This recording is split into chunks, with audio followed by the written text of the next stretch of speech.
Welcome to the very first episode of Let's Scout This First Bowman. This is a series where we take a player from the current first Bowman class and look at him from two completely different perspectives. First, how good can this player actually become? And second, does that make his first Bowman cards worth buying at today's prices? Because those aren't necessarily the same thing. And I thought there was one pretty obvious player to start with. He's one of the biggest names in 2026 Bowman, one of the biggest prospects in baseball, and his cards are already prized like everyone expects him to be a star. So today, let's scout this first Bowman so you don't have to. And today we're scouting Ethan Holliday. Ethan Holliday is a 19-year-old shortstop in the Colorado Rockies organization, selected 4th overall in the 2025 draft, and obviously there's one other thing that makes the Holliday name pretty recognizable. He's the son of former player Matt Holliday and the younger brother of Jackson Holliday. But Ethan isn't interesting just because of the bloodline. This is a really exciting offensive prospect in his own right.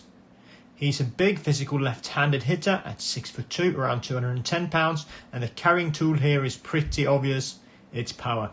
There's legitimate 30-plus home run potential if everything comes together, and when you combine that kind of offensive ceiling with the possibility of eventually playing half your games at Coors Field, you can understand why there's so much excitement.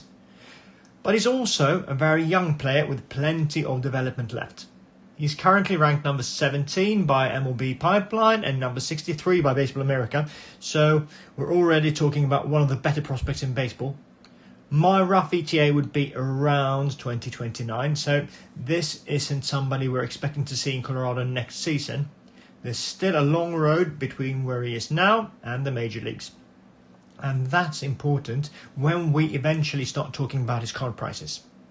But before we worry about what the cards cost, let's actually scout the player.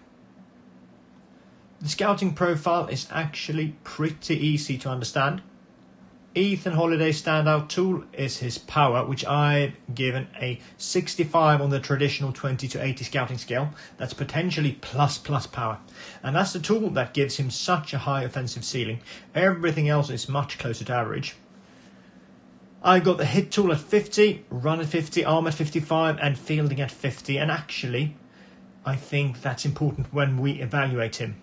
We're not looking at a 5-tool superstar where everything projects to be elite. The argument for Ethan Holliday becoming a star is much more about whether that power becomes special enough to carry the profile.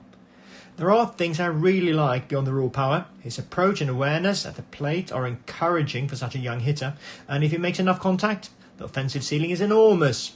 But that's also where the biggest risk appears. Swing and miss. If the contact doesn't develop enough, suddenly that 65 power becomes much less valuable. There's also the question of where he eventually plays defensively. He's listed as a shortstop today, but at his size, there's no guarantee that's where he ends up long term. Personally, I don't think that's a major problem from a baseball perspective if the bat becomes what we think or hope it can become.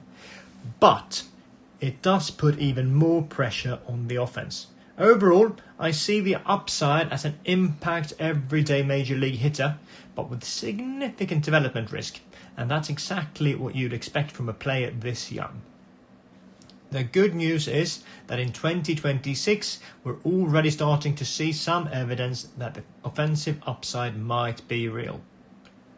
Holliday is currently playing his single A ball with the Fresno Grizzlies, and these numbers are through August 12th.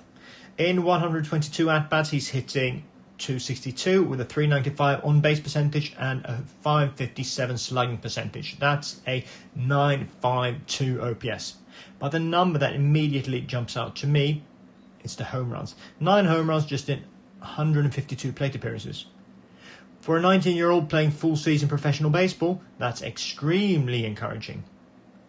And he's doing this while being roughly 2.1 years younger than the average player at his level. That's an important piece of context.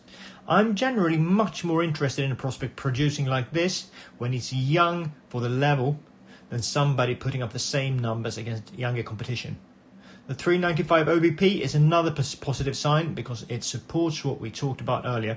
There seems to be some approach here rather than this simply being a young hitter swinging for home runs. But there's also a warning sign. The strikeout rate is around 28%. That's high enough that I'm definitely going to be watching that. Right now, I wouldn't say it destroys the profile, especially considering his age and the power production, but it's probably the single number I'd monitor most closely going forward. If the strikeout rate comes down while the power remains, that's when this guy gets really interesting. So from a pure baseball perspective, there's a lot to like, and normally that would make me pretty excited about owning his cards. There's just one problem. Everybody else already seems to know he's good too. And this is where my opinion on Ethan Holliday changes quite dramatically. These are average completed sale prices over the last 30 days for some of his 2026 first Bowman cards. A card number to 499 is already averaging around $12.60. A non-auto number to 99, $72. A 99 autograph about $250. A non-auto, very rare number to 5, over $1,000, and the autograph number to 5, more than $4,500. Those are extraordinary prices for a 19-year-old in single A. And this is where I think we need to separate two questions. Do I like Ethan Holliday as a baseball prospect? Absolutely. Do I like Ethan Holliday's cards at these prices? Much less, because you're not buying an unknown prospect before the breakout anymore. You're paying a massive premium for the breakout before it has actually happened in the major leagues. The market already knows about the draft pedigree, it knows about the power, it knows about the Holliday name, it knows about Coors Field, and he's also one of the poster boys of 2026 Bowman. All of that is already being priced into these cards, and that's what worries me. If Holliday becomes a very good major league player, I'm not convinced that's enough to create huge returns from these levels. To justify some of these prices, particularly the premium autographs, I think he eventually needs to become something much closer to a superstar. And remember, he's 19, he's in single A, he's striking out around 28% of the time, and there are several years of development between today and that outcome. A lot can happen. That's why I think the risk-reward equation here is much less attractive than the prospect himself. So let's put all of that together. Baseball upside, 4 stars out of 5. I really like the player. The raw power is legitimate, he's producing at a young age for his level, and there's a realistic path to becoming an impact major league hitter. There's enough contact risk and defensive uncertainty that I'm not going to go down the 5-star route. But 4 feels very comfortable. Investment potential, 2 stars out of 5, and that's not because I think Ethan Holliday is going to fail. It's because the market is already asking you to pay as if a significant part of his future success has already happened. That's a very different thing. At these prices, I think there's considerably more downside than people might realize. A serious injury hurts the market. A disappointing season hurts the market. Even simply developing into a good-ish major leaguer rather than a superstar could make today's premium prices difficult to justify. So my overall grade is 3 stars out of 5.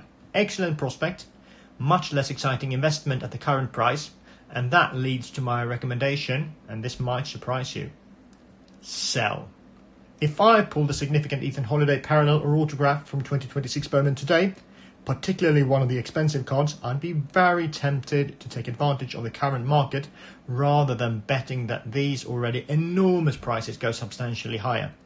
Could that look stupid in 5 years if Ethan Holliday becomes one of the best hitters in baseball? Absolutely. But prospecting isn't just about identifying good baseball players. It's about identifying where the market might still be wrong. And with Ethan Holliday, I'm not sure there's enough left for the market to discover. But that's my evaluation. Now I want to know yours. Would you buy, hold or sell Ethan Holliday's first Bowman cards at today's prices? And if there's another player from 2026 Bowman you want me to scout next, leave his name in the comments. This was the first episode of Let's Scout This First Bowman. Thanks for watching, and I'll see you in the next one.